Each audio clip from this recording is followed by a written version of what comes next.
น้องยิปซีบอกแม่มุ้ยว่าแม่มุ้ยลูกอยากไปเบิ่งหนังเกอาม่าเตอซิงสู่เขาเจ้าพากย์เสียงเป็นภาษาแต้จิ๋วโอ้ my god และอีเมสิฟังเข้าใจบ่ล่ะลูก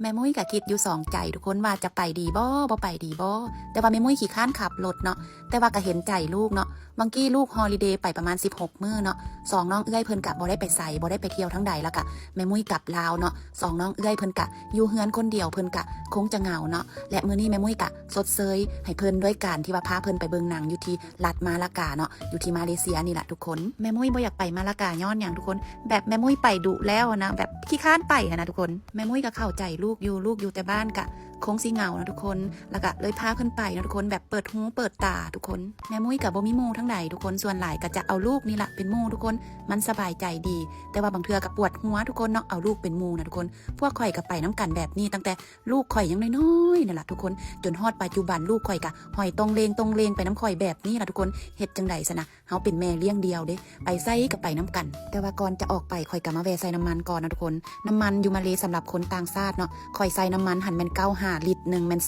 3.72 ลิงกิตเนาะเดี๋ยวข่อยจะขึ้นเป็นเงินไทยให้เด้อทุกคนและอยู่มาเลเซียนี่นะทุกคนเฮาต้องได้ใส่น้ำมันเองเด้อทุกคนเราต้องช่วยเหลือตนเองเด้อทุกคนไปทุกคนออกเดินทางไปกับแม่มุ้ยนะทุกคนแม่มุ้ยกะเป็นคนขับรถให้ลูกเส้นเดิมแล้วก็เส้นเคยเนาะและก่อนที่ว่าเฮาจะออกไปมาลากาเฮาก็ต้องเสียเงินค่าทางด่วนทางใจก่อนทุกคน let's go ไปมาลากากันทุกคนจากบ้านแม่มุ้ยอยู่ตังกาเนาะไปมาลากาประมาณอยู่ที่54กิโลเนาะทุกคนกะบ่ได้ไกลกันหลายเนาะทุกคนเนาะและตอนนี้แม่มุ้ยกำลังจะขับรถออกไปที่ไฮเวย์เนาะเพื่อจะเดินทางไปที่มาลากาเนาะทุกคนเนาะไผที่ว่ามาอยู่ต่างบ้านต่างแดนต่างเมืองเนาะทุกคนถ้าขับรถเป็นก็คือดีเนาะเวลาเฮาอยากไปไสมาใส่มันก็ง่ายเนาะทุกคนเนาะและการขับรถเป็นมันก็มีข้อดีทุกคนหนึ่งเฮากะบ่ต้องแบบถ่าผัวนะทุกคนบ่ต้องไปเพิงคนอื่นนะทุกคนเฮาต้องเป็นตนเพิงตนเนาะบางเทื่อไปหาผู้นั้นผู้นี้เนาะแบบเฮาก็เกรงใจกับเจ้านะข่อยนี่คนนึงแบบโคตรเกรงใจคนเลยทุกคนส่วนหลายข่อยแบบบ่ค่อยเพิงพาผู้ใดเลยอยู่ในมาเลเซียนะทุกคนข่อยก็คือเป็นตนแล้วก็เพิงตนเองเนาะขับรถแป๊บเดียวก็ฮอดที่มาลากาแล้วทุกคนแม่มุ้ยก็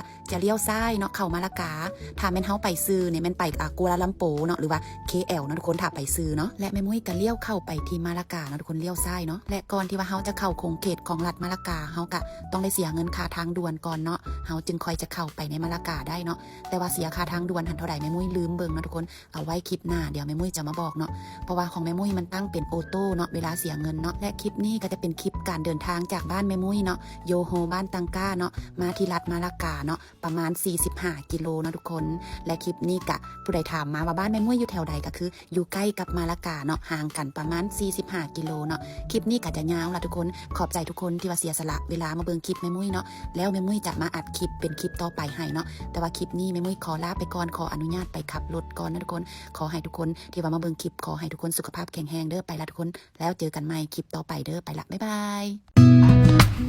ย